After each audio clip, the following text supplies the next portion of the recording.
बिस्मिल्लाहिर्रहमानिर्रहीम। सोहेल खान आफरीदी उनका वज़ीर आला के तौर पर आज पहला दिन है। कल उन्होंने हलफ उठा लिया था।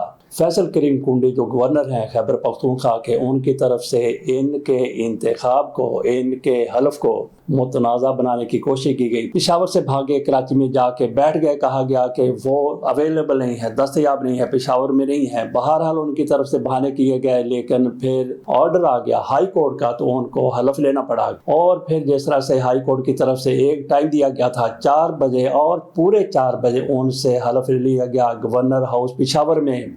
और वहाँ पे इतने ज़्यादा लोग थे तहरीक इंसाफ के, सोहेल खान आफरीदी के हामी के हलफ बर्दारी किसी कमरे में नहीं बल्कि लॉन में की गई। इसके बाद उन्होंने अपनी सरगर्मियां शुरू कर दी। आज उनका बतौर वज़ीर आला पहला दिन है और पहले दिन वो इमरान खान से मुलाकात करना चाहते हैं। वफाक उन्होंने दरख्वास्त अपनी दे दी है मुलाकात के लिए। देखते हैं कि किस वक्त उनको मुलाकात की इजाज़त दी जाती है। पेशावर से वो चल पड़े हैं इमरान खान के साथ अडयाला जेल में मुलाकात करने के लिए। पाक फ़ज़ाइया की तरफ से अफ़गानिस्तान के कई शहरों को निशाना बनाया गया है। कंधार हमला किया गया है, काबुल पर हमला किया गया है। कंधार में स्पिन बोल्द के कई हेडक्वार्टर्स को तबाह किया गया है। कंधार में Afghan Taliban battalion headquarter number 4 और 8 को निशाना बनाया गया और बॉर्डर ब्रिगेड नंबर 5 के अहदाफ को भी निशाना बनाया गया। पाकिस्तान की तरफ से ये हमला अफ़गानिस्तान के जवाब में किया गया है, क्योंकि पहले भी उनकी तरफ से पाकिस्तान की कई चेक पोस्टों को निशाना बनाया गया। पाकिस्तान ने उसका जवाब दिया। उसके बाद दूसरी मरतबा फिर अफ़गान तालिबान की तरफ से पाकिस्तानी चेक पोस्टों को निशाना बनाया गया। इसका भी जवाब दिया गया और उसी जवाब में अब अफ़गानिस्तान के अंदर दाखिल होकर पाक फ़ज़ाइया की तरफ से ये हमले किए गए हैं। सिक्योरिटी ज़राए ये बताते हैं कि ये तमाम अहदाफ बारीक बीनी से मुंतखब किए गए जो शहरी आबादी से अलग थलग थे और कामयाबी से तबाह किए गए हैं। काबुल में फितना हिंदुस्तान के मरकज़ और लीडरशिप को निशाना बनाया गया। पाक फ़ज़ाइया की तरफ से जिस तरह से काबुल पर हमला किया गया, स्पेन बोल्दे को निशाना बनाया गया, जिस तरह से बटालियन हेडक्वार्टर तबाह किए गए, इससे लगता था कि सूरत हाल ज़्यादा मखदूश हो रही है और मामलात हाथ से निकल रहे हैं, बल्कि ऐसा नहीं है। ऐसा है कि मामलात हाथ से नहीं निकले बल्कि कंट्रोल में है। वो इस तरह से कंट्रोल में है कि अफ़गानिस्तान की तरफ से तालिबान हुकूमत की तरफ से दरख्वास्त की गई कि 48 घंटे के लिए सीज़ फायर किया जाए, तो पाकिस्तान ने उनकी इस बात पर तवज्जो दी, उनकी बात मान ली और कल से आज शाम 6 बजे तक 48 घंटे का सीज़ फायर हो चुका है। इमरान खान की तरफ से कहा गया था कि अफ़गानिस्तान के मामलात को सेटल करने के लिए मुझे पे रोल पर रिहा किया जाए। उन्होंने 2 दिन की पे रोल मांगी थी। इस पर हुकूमत की तरफ से कोई वाज़े और सरकारी जवाब तो नहीं आया, लेकिन लगता है कि हुकूमत की तरफ से ये पेशकश मुस्तरद कर दी गई है, क्योंकि अफ़गानिस्तान की तरफ से जिस तरह से पाकिस्तान के अंदर दहशत गर्दी हो रही है और फिर जंग का सिलसिला भी शुरू हो चुका है। तालिबान हुकूमत की तरफ से 2 मरतबा पाकिस्तान पर हमला किया गया है। पाकिस्तान की तरफ से अपने दिफा ही में सारा कुछ किया जा रहा है।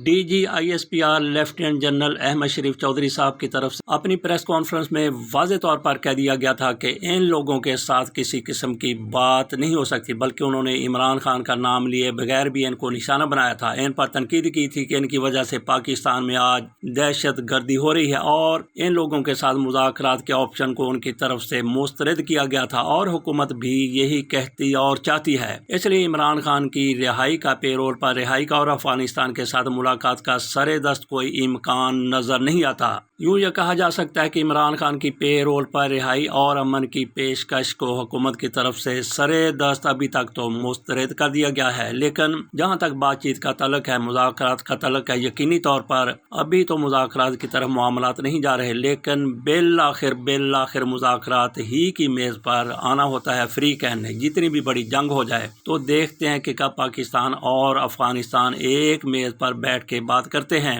और क्या इमरान खान की खिदमात ली जाएंगी। अभी तक तो ऐसा कोई इम्कान नजर नहीं आता, लेकिन सियासत में किसी अमर को, किसी बात को, किसी इम्कान को खारिज नहीं किया जा सकता।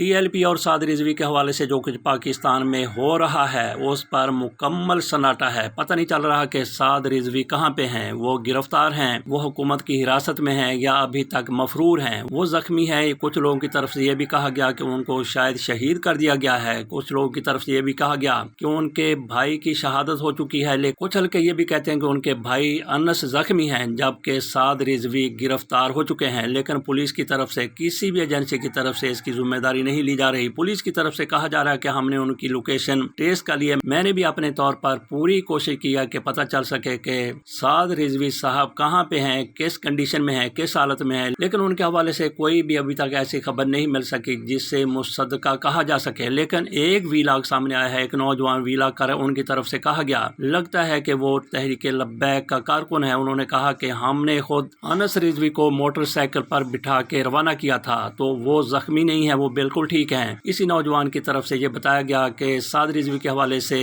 گرفتاری کی خبروں میں کوئی صداقت نظر نہیں آ رہی۔ سر دست ان کو گرفتار نہیں کیا گیا، لیکن ان کو 3 گولیاں ضرور لگی ہوئی ہیں، یہ نوجوان کی طرف سے اپنے چھوٹے سے ویلاگ میں وضاحت کی گئی ہے۔ لگتا ہے کہ حکومت کے سر پر ابھی بھی خون سوار ہے اور اس کی آنکھوں میں بھی خون اترا ہوا ہے۔ ٹی ایل پی کے قائدین کے خلاف مقدمات درج ہو رہے ہیں اور عمران خان کی طرف سے اعلان کیا گیا ہے کہ کل جمعے کے روز وہ بھی احتجاج کریں گے اس پر جو کوئی ٹی ایل پی کے ساتھ ہوا۔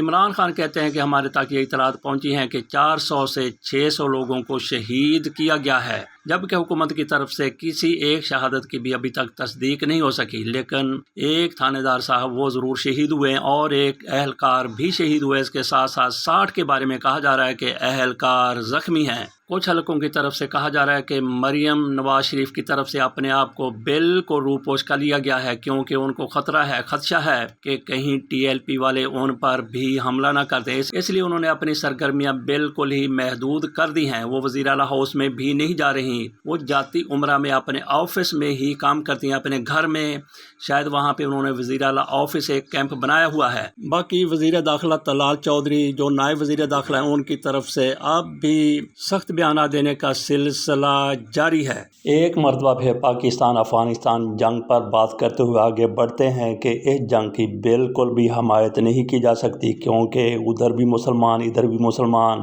دونوں ایک دوسرے پر جھپٹتے ہیں اللہ اکبر کا نعرہ بلند کر کے۔ لیکن اس حوالے سے حمایت تو نہیں کی جا سکتی، یہ جنگ بند ہونی چاہیے، شروع ہی نہیں ہونی چاہیے تھی، لیکن اس کے باوجود بھی ہم اپنی فورسز کے ساتھ بالکل کھڑے ہیں۔ چلتے ہیں اگلی خبر کی طرف۔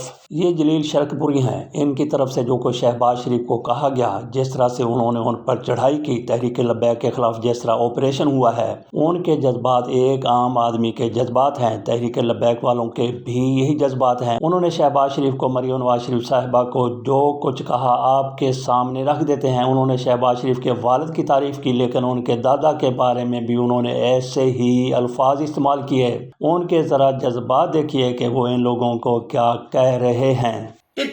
جو تسی حرکتیں کر چکے ہو نا، یہ تانوں بھگتنی پینی ہے، یہ تانوں بھگتنی پینی ہے۔ اور اصل چ مولانا فضل الرحمان صاحب نو میں دوبارہ یاد کراواں گا، یہ اس آندے سے نا یہودی ایجنٹ عمران خان نو، انہوں نے ہن پتہ لگ جانا چاہیے کہ یہودی ایجنٹ کون ہے، یہودیاں دا غلام کون ہے۔ شہباز شریف یہودی ایجنٹ نہیں، یہودیاں دا غلام ہے، یہودیاں دا نوکر ہے۔ اور پھر قرآن پاک دی توہین جڑا یہ حد تک پہنچ گیا کہ جدو بار بار دسیا گیا کہ قرآن پاک اتنے غلاظت کی گئی اور حکومت کی کسٹڈی غالباً 31 یا 32 قرآن پاک ہوں تک حکومت کی کسٹڈی جن سال 1.5 سال تو 2 سال تو اور انہوں نے دھو دیو، پاک صاف کر کے رکھو۔ انہوں بغیرت انہوں پاک صاف کرنے دا ٹائم نہیں۔ اگر قرآن پاک میرے سامنے غلاظت ہی پیا ہوئے توبہ نعوذ باللہ اور کوئی پخانہ کر کے پیشاب کر کے سٹ دے اور میں کہوں میں نماز لیٹ میں جلدی نماز پڑھا ہوا پھر قرآن پاک میں دھونا، تو کیا میرا ایمان قائم رہ گیا؟ کیا میں مسلمان رہ گیا؟ یہ بہت بڑا لمحہ فکری ہے اور بے شمار لوگوں کو فتوی لائے کہ اس گناہ شدید بہت بڑا گناہ ہے۔ لیکن میرے جذبات یہ کہتے ہیں کہ جڑا بندے نے قرآن پاک میں ایک لمحے واسطے بھی غلاظت برداشت کر لیا اور غلاظت تو ہوندا اہتمام نہیں کیتا، فکر نہیں کیتا، وہ کافر ہو چکے ہیں، مرتد ہو چکے ہیں، انہوں اسلام نے کوئی تعلق نہیں، انہوں جنازہ حرام اور جڑا انہوں جنازہ پڑھائے گا انہوں پڑھانا بھی حرام۔ اور شہباز شریف توبہ کر لیں، جو تو ظلم کیتا لاہور تحریک لبیک والے دے اوتے عوام کے کھڑا کے معافی مانگ، یہودیاں دا दल्ला ना बन, यहूदियां के जाके नच मत, उन्होंने कंजर मत बन, मुसलमान बन। अपने बाप वालों वेख जड़ा एक नहायत शरीफ आदमी सी, अज उहदी कबर ते जाके अगर तेन अखा है ने, अपने बाप की कबर जाके पुछ वो किन्नी उन्होंने कबर के अंदर तकलीफ होएगी कि उहदा पुत्र या उहदी पोतरी ने इन्ना जुल्म कर दिता, इन्ना जुल्म कर दिता। कोई शर्म करो, कुछ हया करो, मुसलमान और मुसलमान रहो, मर ते जाना सारिया ने, अल्लाह के हजूर जाके की जवाब देना है। ये ट्रंप ने कुछ नहीं दे देना, ये तो बेवकूफ इंसान है, ये तो झूठिया नौकरियां कराता है फार्म 45 दियां। मैं खुद दियां कई तो विकिया ने अपना कुश्तियां हरे बंदे ने चुक उत्ते सुट दिंदा सी कि नहीं हुणे जित गया। जड़ा इहो जिहा बेवकूफ आदमी है वो वजीर आज़म बन गया पागलों के वोटां नाल, अज उत्थों दा सदर बन गया अमरीका का। वो तो बेअकल आदमी है, जुल्म करा के तो खुशी मनान दे कि जी मैं गजा अमन करा दिता है, वो बर्बादी ला दी तू गरीब लोगों की। कीनिया के साबिक वज़ीर आज़म रायला ओडंगा, उनका 80 बरस की उम्र में इंतकाल हुआ है, लेकिन उनका इंतकाल हुआ है इंडिया में। इंडिया में कहा जाता है कि वो इलाज की गरज से आए हुए थे। उन्होंने जमहूरी इस्लाहात की जदोजहद के ज़रिए 1991 में कसीर और जमाती सियासत और 2010 में नया आइन मुतारफ़ करवाने में अहम किरदार अदा किया था। उनके हामी उन्हें प्यार से बाबा कहते थे, जबकि सियासी हरीफ उन्हें अगवाम्बो यानी पुरअसरार शख्स के नाम से याद करते थे। ओडांगा केराला के अस्पताल में अपना इलाज करवा रहे थे। बुध को चहलकदमी के दौरान उनको दिल का दौरा पड़ा और उनको हॉस्पिटल ले जाया गया। वो अपनी बहन, बेटी, ज़ाती मुआलज और सिक्योरिटी एहलकारों के हमराह थे। एक अफसोसनाक खबर यह है कि साबिक स्पीकर सिंध असम्बली आगा सराज दुरानी का इंतकाल हो गया। उनको 1 महीना पहले ब्रेन हेमरेज हुआ था, हॉस्पिटल में दाखिल थे। वो पीपल्स पार्टी के साथ एक अरसा से वाबस्ता रहे।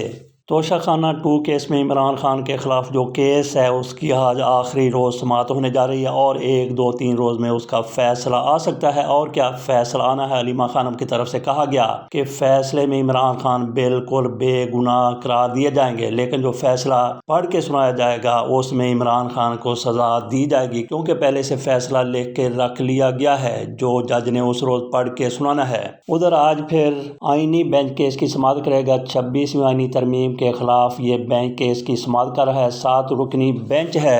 इस केस की रोज़ाना 1 दिन के अलावा बराह रास्त नशरियात दिखाई जाती हैं और वहाँ पे एक सर्कस लगी हुई नजर आती है। उम्मीद नहीं की जा सकती कि इनके हक में जो इस तरमीम को लेके वहाँ पे गए हैं, केस लेके गए हैं, इनके हक में फैसला आ सकता है, क्योंकि तरमीम करवाने वाले पहले रोज़ की तरह आज भी मजबूत हैं। तरमीम होती हुई नजर नहीं आ रही थी, लेकिन फिर भी लोगों को पकड़ा गया, घसीटा गया, उठाया गया और तरमीम कर दी गई। बिलावल भुट्टो जरदारी की तरफ से वाज़े तौर पर कहा गया बरूट मेजॉरिटी।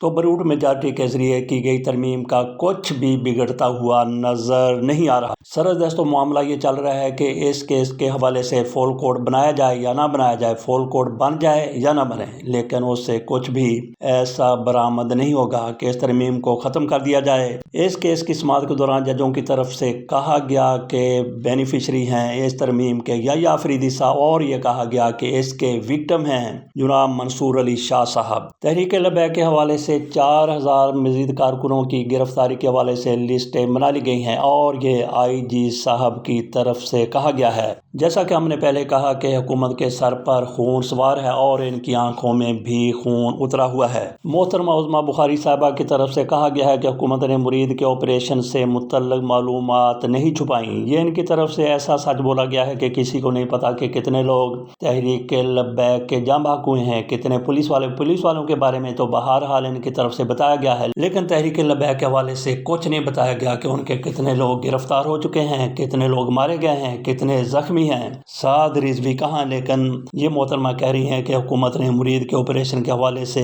कोई भी मालूमात नहीं छुपाई। अतात अहमद साहब कहते हैं कि वज़ीर आज़म की मिस्र में मुलाकात की झूठी कहानी घड़ी गई। इस खबर को हमने देखा, नहीं बताया गया कि कौन सी मुलाकात। उन्होंने कहा कि पाकिस्तान के वज़ीर आज़म की आर्मीनिया के वज़ीर आज़म के साथ मुलाकात हुई, अज़रबैजान के वज़ीर आज़म के साथ मुलाकात हुई, इसके अलावा कोई मुलाकात नहीं हुई। तो क्या ये खबर चली थी कि इनकी नेतन्याहू के साथ मुलाकात हुई है? नेतन्याहू के साथ, नेतन्याहू तो वहाँ पे गए ही नहीं, लेकिन कई साल कबल नेतन्याहू के साथ इनका जहाज 7 घंटे कहा जा रहा है कि इनकी मुलाकात हुई थी शहबाज शरीफ साहब की, जब ये पहली बार वज़ीर आज़म बने थे और ये रजीम के वज़ीर आज़म बने थे। इसके साथ इजाज़त दीजिए, अल्लाह हाफ़िज़।